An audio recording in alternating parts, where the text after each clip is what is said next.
Hello, everybody. Welcome back to the Forest Job, to a brand new season of the Forest Job. Last time out, we wrapped up proceedings in the Premier League and celebrated a first Premier League title in some decades. And this year, we're going to be aiming for a Champions League winning medal. God knows if we can do it first time round, but we're certainly well on our way with the team that we have built. There's lots of transfer news. As you can probably tell from the thumbnail of the video, lots and lots of transfer news. We'll get into that in a second before we play our first match of the season in the International Champions Cup.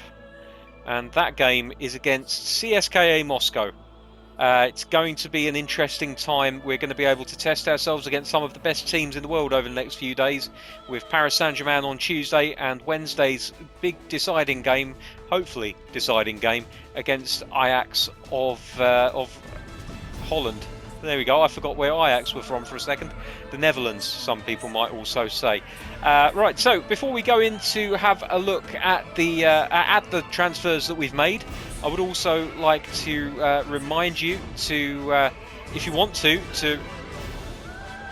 drop a like on the video, as well as subscribing if you're new and if you want to see more videos like this, where hopefully I don't stumble over my tongue as much as I have done here at the moment. There is a notification bell that you can click as well, so that if you're subscribed and you click that, it will let you know whenever a new episode is published on the channel. I do aim to get episodes out every Monday to Friday at 10:30 GMT, or British Summer Time, as it is that time of year again. Right, now let's get straight into the transfers. Okay, so here we go. The first of the players to be leaving us at the end of last season was Bryce Samba. He left us for Bournemouth for £2.2 million. It's sad to see him go, but really he's getting on, not really improving, and I felt that goalkeeper was an area where we could probably benefit from adding a little bit of strength in depth. However, things didn't go quite as I would have liked, and you'll see why in just a second. And that is because Tom Heaton, days after signing a new contract with us, had his minimum fee release clause activated by Leeds United, and he left us for £9 million. And it's actually, and I'll put the screenshot up on the screen so you can see here, it's the first time that a team have willingly activated a release clause in one of my players without me telling them to do so. They actually came in and paid $9 million when his release fee was somewhere in the region of, and I can't remember this, 7.8, something like that. They paid over the odds. And actually, if we look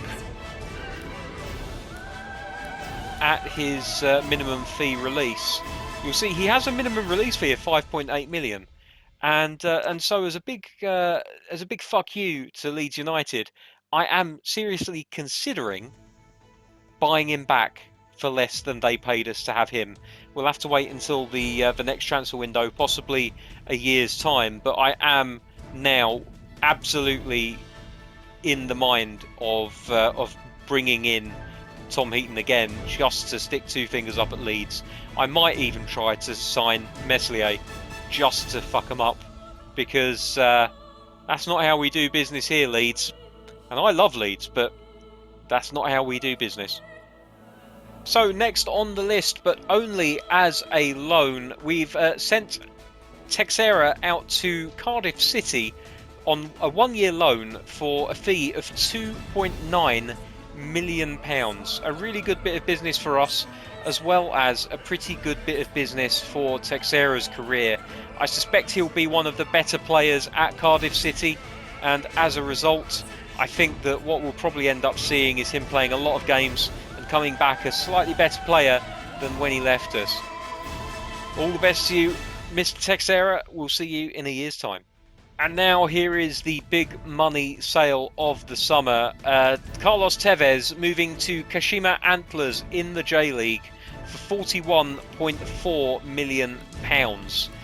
You can see here that he has a market value now of 56 and a release fee of 46. So we got somewhere around what he was worth at the time, but obviously having signed for that money, he's immediately improved as a player and is now worth even more money. The reason that he was sold was basically as a result of the fact that we managed to get Sam Cosgrove to sign a new contract. I kind of don't want to sell Cosgrove as much as he's going to be a fourth choice striker. And we did have this very brief conversation before about the fact that I'm still uncomfortable using regen players at this early stage of the campaign. We're only 3 or 4 years into the campaign at this point, and I would rather not rely on players such as Tevez quite so early. So Carlos Tevez has moved on to pastures new. We wish him luck, of course. And he was a very decent little player for us when we needed him, but we have other options in a lot of the areas that he can play in, and we're going to get to that fairly soon after we say goodbye to our final player. So far, at least, we still might sell more players, but right now, there's only one more that we've already said goodbye to. And that player, unfortunately, as we did discuss in the last episode, is Mr. Harrington, who has left us for £6.5 million. He's moved on to China, to Shanghai Shenhua, a team who are actually no longer known, I think, as Shanghai Shenhua, after their parent company tried to sell them. The Chinese league is going bankrupt, ladies and gentlemen, in real life, but in the video game equivalent, they're still very much a league with very, very deep pockets, and we've taken advantage of that by moving Harrington on for £6.5 million. He is due to improve again as a player. You can't see it now because of the fact that he's not our player anymore, but around about the age of 27 to 27 and a half, he is due another increase in his stats. I still don't think it's going to make him an exceptional player, and certainly not a player that would justify a place in our squad. So despite the fact that I do like him as a player, and he did pop up with 1 or 2 goals last season, we have ended up moving Harrington on to Shanghai Shenhua, and we wish him nothing but the best. Okay then, now we move on to the fun stuff. Who did we bring in?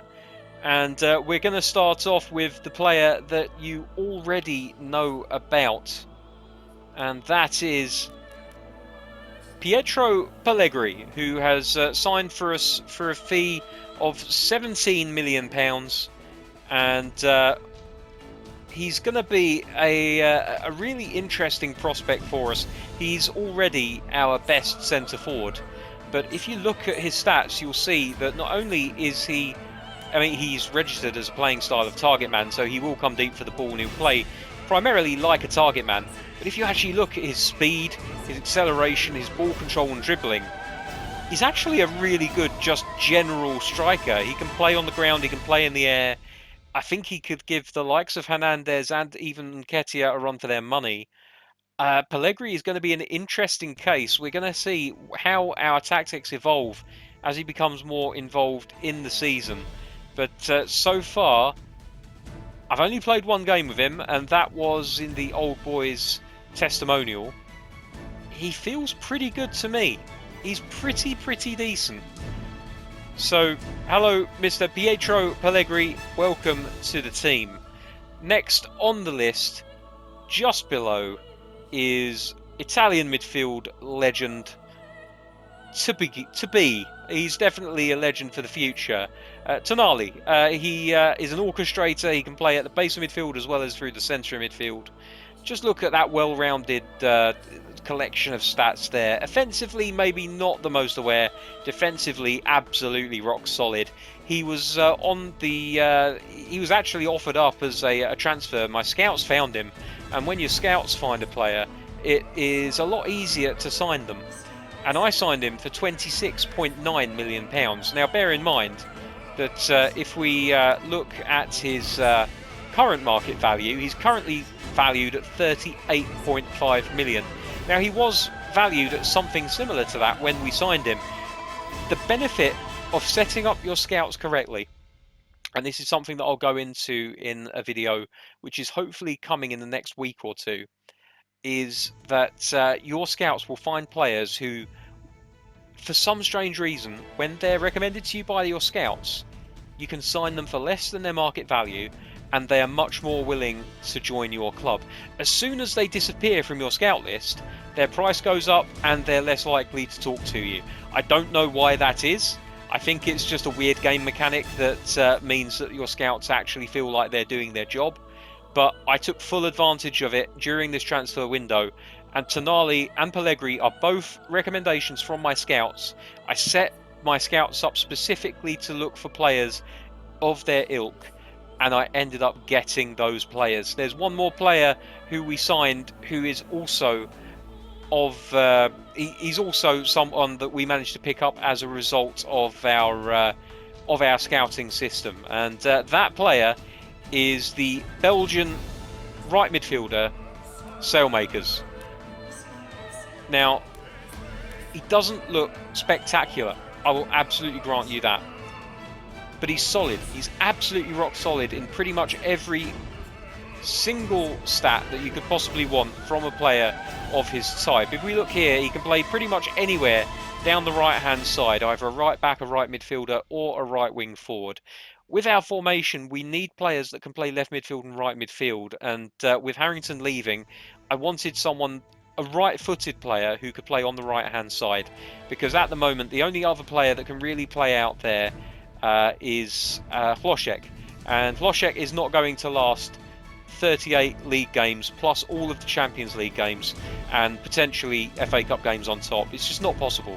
So we needed a backup, and we needed someone that was going to be happy to sit behind Hlošek and get games when he could, and Sailmakers is that player. If we look at his development graph, you can see that he's pretty much solid. He's going to improve slightly heading into his 27th year, and then he'll start backing off slightly, but there's no massive peaks or troughs there. So what we have right now is very much the finished article.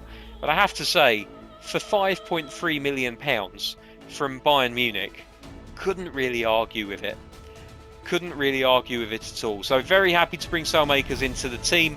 He's definitely going to be more of a squad player than anything else, but he's going to be a player that is going to be very important to us as we progress through other tournaments. As well as that, just look at his ability to play in a number of positions other than the main three that I've already mentioned. He can play as a left midfielder, as an attacking midfielder, and a left wing forward. Pinpoint crossing is something that he has, which immediately called out to me. And he's got a bit of fighting spirit as well, and that's something that I like to see in players. So welcome to the team, Mr. Sailmakers. And finally, one player that we brought in from the youth team just because we absolutely needed another goalkeeper. And nothing really went right as far as signing goalkeepers this summer. We've signed Diego Lopez from the youth team. He is a regen. And I'm afraid that there's just no getting around the fact that we are going to have to rely on at least one regen during this season. Albiol is signed still as well. I will probably keep hold of Albiol given the fact that we are looking at potentially selling Bremer, and we have had a bid for Bremer actually, which is we've tried to negotiate it up to 4.9. Sporting are lowballing us a little bit. The reason that I've decided on Bremer as opposed to any of the other players is purely down to the fact that looking at his stats as a defender and looking at his development graph, he's going to tail off a lot sooner than Hugma will, at 27 years old, who is just now leveling out. And actually, if you look at Hugma and you compare him to Bremer, Hugma is solid in all areas. Bremer is going to tail off fairly quickly. But also, Bremer being a right-footed defender and Albiol being a right-footed defender, it just kind of made sense that Bremer was the one that was going to have to leave. I'm trying to have two left-footers and two right-footers for us this season. We have Worrell and Salisu, who really have settled down as our first choice centre-back pairing, and now we have Hugma, the left-footer, and Albiol, the right-footer, who are going to be our backups in those positions as well. So Bremer probably not going to get as much game time as he needs, and therefore I've made the fairly difficult decision actually to send him out, and we're going to see who comes in with bids for him. Worrell is, Cosgrove is on the transfer list. As of yet, no concrete offers for him. If we do get a good offer for him, I will consider selling him on. We have Pellegrini, we have Nketiah, we have Hernandez. Arcas plays up front in the support striker role as well. Ploshek can play there. Malejo can play there at a pinch as well. We have plenty of options at centre forward, so if we get the right offer for Cosgrove, he will probably end up leaving. But as of right now, he's staying with the team. So that's pretty much it as far as transfers are concerned. We're going to look to get Heaton back if we can. If we can't get Heaton back on a transfer next time he's available, I'm probably going to look at buying another English goalkeeper who can act as backup or as a rival for Newball in goal. Had I known that Heaton was going on a free on the transfer to Leeds, it wasn't a free transfer, it was a minimum fee release, I probably wouldn't have sold Samba. But unfortunately, we agreed the Samba transfer, and then Leeds came in with their offer, and it really could put the cat among the pigeons as far as our transfer plans were concerned for this season. So we're going to look at who we can get in. If we actually go into negotiations very quickly, I believe if I go into scouting, we do actually have goalkeeper scouting set up, and I've really made it a very general scouting. We're literally just looking for goalkeepers based in England, and we're considering budget. We're not looking for anything to focus on overall rating or developing or utility. I don't see the point in having utility players available for goalkeeper, because unless you're Phil Jagielka, there's no such thing as a utility goalkeeper, I don't think. David James maybe, if you wanted to play him up front. So we're going to see who's going to be recommended to us through that. At the moment, David De Gea and Rui Patricio both being recommended to us. I mean, I could be tempted. I'm also very tempted, actually. Actually, I seem to remember, didn't we? No, I remember. Sorry, I'm getting confused between Nottingham Forest and a private save of mine, where I bought Henderson from Manchester United. But he's definitely a player that I could be tempted to buy if he became available. Anyway, enough of that. We're already 20 minutes odd into this video, and we've not kicked a ball in anger. So let's go to the next match. CSKA Moscow. Let's pick our team, and let's get on with the game, shall we? Now, we get the benefit of being able to pick any of these players off of the bench for these games. So what I'm going to do is I'm going to make Sailmakers available, and I'm also going to make Tonali available, and I think Cosgrove is going to have to make way, and Tonali can come in for Asuncao? Yeah, I think it's probably going to be Asuncao. So we're going to go with the champion, largely speaking, the championship winning team of last season. And then we have our options from the bench that we will make use of as the game progresses. So let's get on with the game. Make sure the kits don't clash. There is a slight clash there, isn't there? Let's force them to play in a different shirt. And let's get going. So an exciting start to the season. We're involved in this Champions tournament. It's a 4-team mini league. We all play each other once, and the winner is, of course, the team that ends up with the most points.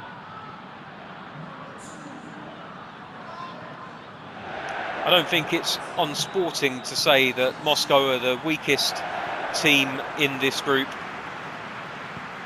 but similarly, we should respect them, because they're here for a reason, as they play the ball out to Tevez. And now Ejuke, Chalov, and now Kamavinga. We will, of course, tackle the question of who the man of last season was once we're done with this game. Here's Arcas.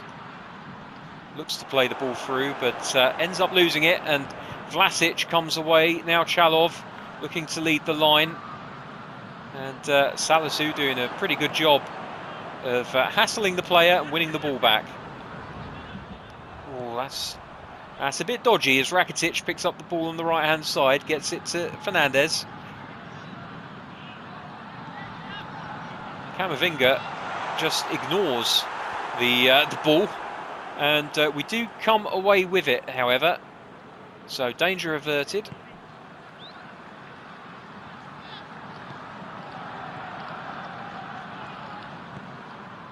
Ooh, and for a second there, I thought Arcas was away. He just needed to find the pass, and unfortunately, it was cut out.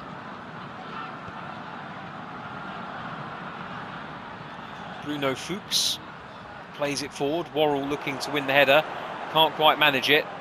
And now Tevez into Vlasic on the left-hand side here. Plays it out to Tevez into the middle. Busquets gets his head on the ball. And Wilson plays it back to Busquets. It's Wilson again. Ribeiro. Lovely ball out to Camavinga, who heads it on to Zefouk. Camavinga again. Busquets. Wilson. Busquets. Hernandez. Loschek. Oh, it's a good goal from Loschek. The goalkeeper lost it. There was too much venom on the shot. And the power is ultimately what defeats the goalkeeper and gives Nottingham Forest a 1-0 lead in this game against CSKA Moscow. Good passing in the lead up to the shot and goal. Busquets instrumental in it. Look at that, the power on the shot. The goalkeeper will have to take the blame, unfortunately. But with that much venom on the shot, it really is difficult to blame him entirely. Although it is his job to keep the ball out the back of the net. So, you know, in that respect, he's failed miserably. As Hernandez very nearly intercepts the ball there from the kickoff. All the way back to Karpov. Fernandez plays the ball forward. Worrell and Salisu both running towards it. Worrell ends up winning the ball, but gives it away again with a really poor pass by anyone's standards. Ball played in. Tevez will get to it. No, it goes out for a goal kick. This is the first match that I have played since Data Pack 5 has been introduced. So we're looking for anything that might have been changed. And already, I think, just due to the fact that we saw that spill, I don't think I've seen a goalkeeper spill a shot like that before. Now, is that something that was introduced with Data Pack 5? I wonder. Wilson into the middle, looking for the header. Busquets to Camavinga. Ploshek. Oh, couldn't find Camavinga with the return pass, but you could see the intention there. Fernandez. Karpov. Thought he was going to send it back to the goalkeeper. But Hernandez very nearly doing the job. Wilson. Hernandez out to Hloshek. Oh, he's just a little bit too far ahead of him, and the defender able to pick it off of his foot. Moscow with the ball back here now, and playing fairly patient football. That's a lovely little pass by Tevez.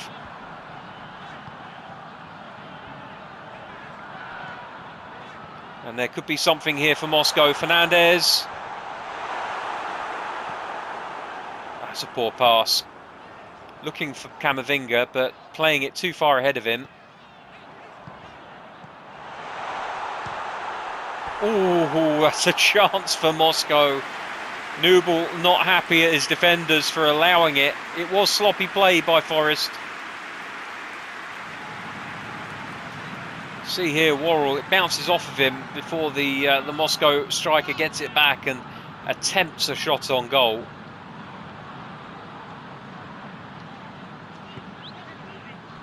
Played out wide right to Zefouk.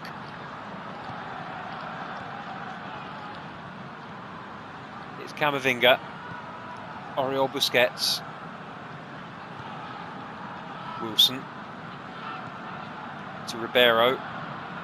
Near post header looking for it, and instead Hernandez gets his feet to it. So it was a little bit lower than even I was expecting. It's good movement, but the finish was a little bit lacking. And he's going to go out for another goal kick, which will be taken by Torop. Here's Fernandez on the right-hand side. Now Karpov switches play to Bruno Fuchs on the left-hand side. And now Camavinga with a lovely weighted pass. It's exactly what we expect of him. Ball played in, Wilson looking for it. Lovely vision by the Forest players. Just unfortunately that final pass which is letting them down ever so slightly. So Fuchs intercepts that, and that's the final action of the first half. Adam Hlošek, the only man to make a difference between these two sides in the first half.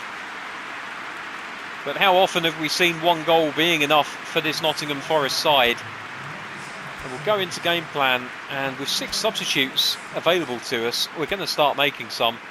And I want to see what Tonali has to offer us. So we're going to play him in the centre alongside Camavinga, making use of Tonali's defensive ability. Camavinga just as good defensively, slightly stronger and better passing, so he will continue as the attacking option there. And I'm kind of tempted to throw Pellegrini on as well, but I think in this instance we're going to resist. We'll probably wait to see what Sailmakers can do for us as well until Hlošek is a little bit more tired. Impressive first half from the team. Let's see what they can do in the second half. And most importantly, let's see what our new signings can give us as they're introduced into the team. Speaking of, here's Tonali, who immediately plays Wilson into trouble, but gets it back and now finds Camavinga on the opposite side to him. Fuchs to Camavinga. Tonali. Interesting pass from Tonali. We're not punished for it. It's Ribeiro.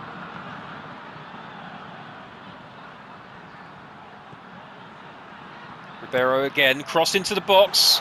Hernandez was looking for it. Tonali takes the ball down.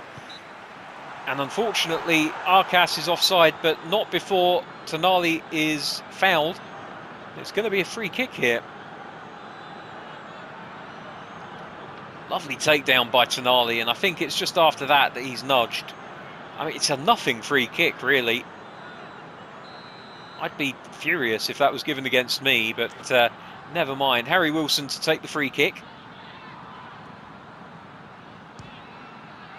Oh, it's a lovely free kick, and the goalkeeper does so well to keep it out at the expense of a throw-in. Very good save by the goalkeeper, able to get enough power on it to push it that far out that it eventually goes for a throw-in, I should say. Ooh, there's a real physicality about this CSKA side. Wasn't able to hold on to it at all there. Ooh, Tonali just a little bit slow on the uptake. It's cost him possession. That's great from Salisu. Not so good from Arcas. Hernandez had a lot of ground to make up there. Never really had a chance. Fernandez down the line to Rakitic. Into the middle, no. Salisu cuts it out.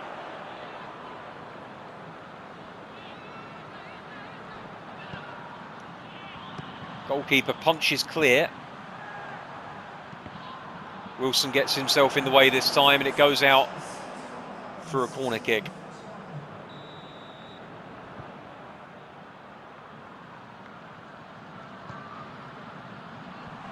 So Fuchs with a strong header. It's going to be a free kick to us, which I'm just going to wait until they give us the more traditional behind the player free kick, because there really wasn't an obvious advantage to playing the ball immediately. The goalkeeper will instead take the free kick on the edge of his area. Just plays it out to Fuchs. Camavinga. Ribeiro now. Back into Camavinga again. Fuchs on the opposite side. Arcas looking to slide himself into proceedings. Couldn't quite do it. And I think I'm going to take the opportunity here to make a couple more changes. And Hlošek will make way for Sailmakers here, just so we can see a bit of him.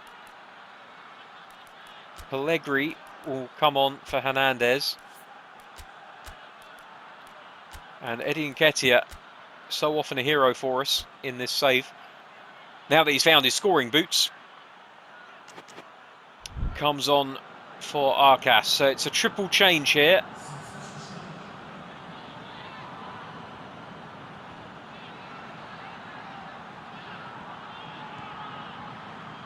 It's getting a feel for Sailmaker. Oh dear, what was that, Zayfuk? Unbelievable. The player is yards from him, and he goes and does that. That's absolutely terrible.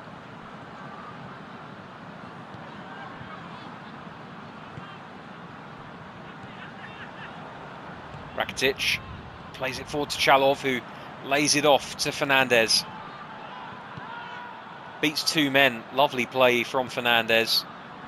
Tevez on the overlap. And Zayfuk does a good job of getting in the way. Will cost his team a corner kick, but it could have been worse.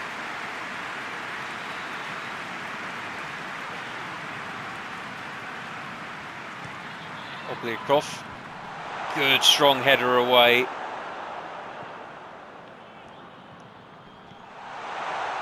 They're just playing around us now. Oh dear, oh dear.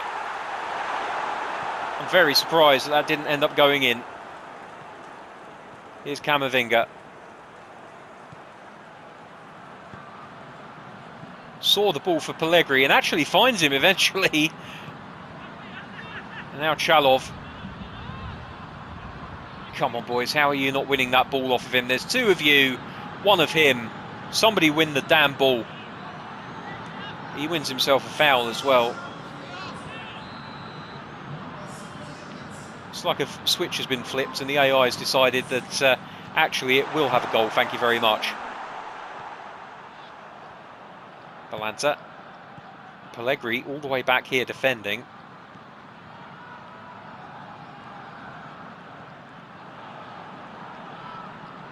That's good from Nketiah. We've seen him win balls before, and Pellegrini might be through here. Bruno Fuchs unfortunately gets to it first.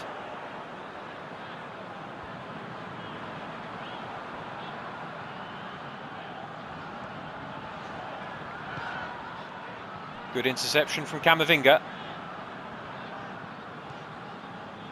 Zayfuk.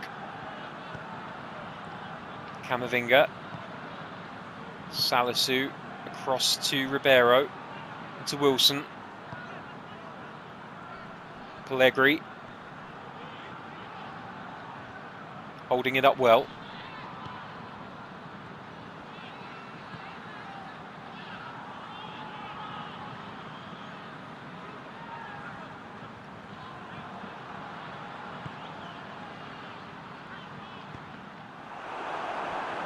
Well, we're in a throw-in.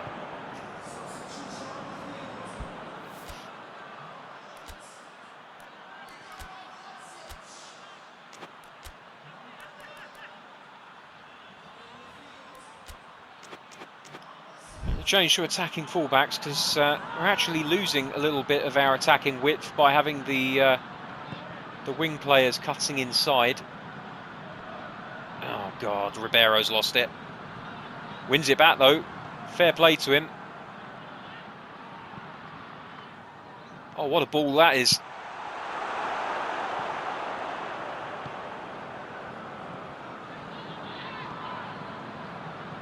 Karpov. You see the pace of Pellegrini, he's like a whippet. Oh, it's great from Kotin.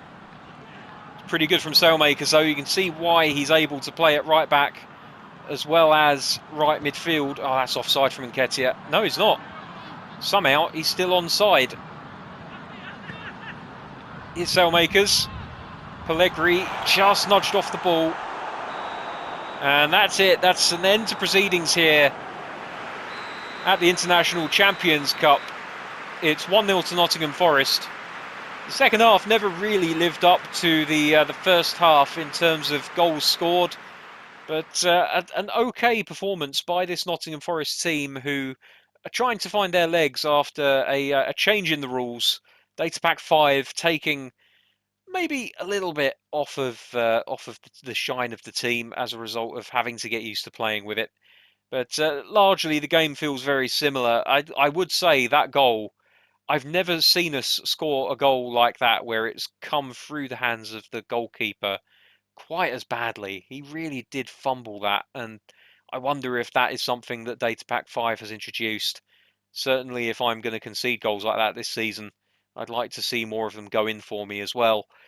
Let's have a look at the stats to see how we did overall then. I don't think it was the best of matches for us. Indeed, it wasn't.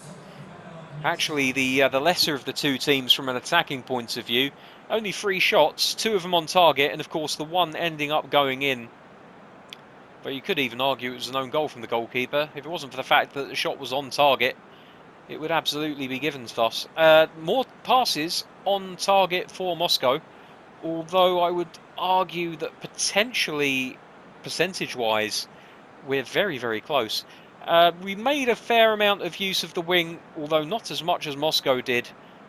I'm going to have to just kind of fiddle with the tactics slightly. I'm going to be a Tinkerman for the next few games. Not too worried how things go against the likes of PSG and Ajax, because this is all about just testing things out and figuring out what's best for this team. A good performance from the team then. Hernandez and Loschek, the standout players.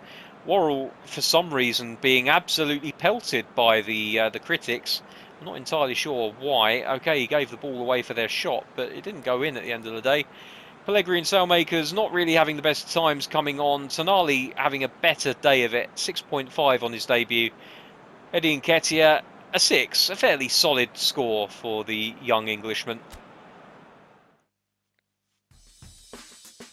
And Ajax have really laid down a marker there with a 4-0 victory over Paris Saint-Germain. It looks as though they're the team to beat. So there's the table. We're level on points with Ajax at the moment, with Paris Saint-Germain to come next. Things could really tighten up at the top of the league, depending on the next bout of results.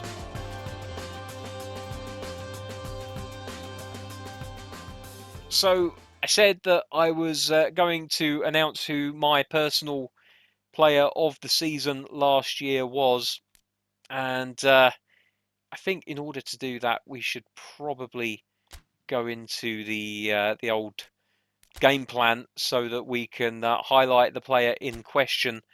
Now, I saw a shout for Arcas, and it's a very, very good shout. He's definitely weighed in with the goals, and in this support striker role, really seems to have come into his own. I know that a few people have mentioned Kloschek's name to me. I don't know. I don't know. I feel like he was spotty all year. But there is one player for me who really just, when he was introduced to the side, completely changed the way that we played. He formed something of an attacking axis in the middle of the field and just gave us a spot of class that we didn't have before his arrival, and also allowed us to play Arcas in that more advanced role. I am, of course, talking about Eduard Camavinga, who at the age of, what is it now, 23 years old, has been such a positive influence on this team. He gives us a real balance in the middle of the pitch, not only defensively, where you can see his stats are on par with some of our defenders even, but attacking wise, he's just absolutely superb.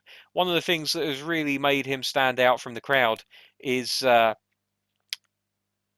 the third down there, you can see Marseille turn, one touch pass, and then weighted pass. That is the thing for me that has really made a difference for us this season. His ability to pick out a pass and put the perfect weight onto it for players to run onto has really made a big difference for us. Just such a well-rounded player. And when we introduce Tonali into the mix over the course of this season, I think that we're going to see the two of them absolutely bossing midfields in the Premier League and hopefully in Europe as well. He also has the weighted pass ability, and that is such a big thing for the midfield players to have.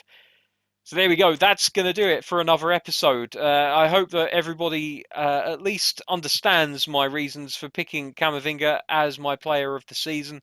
He wasn't necessarily the best in terms of assists or goals, but he really did change the way that we played, and he changed it all for the better.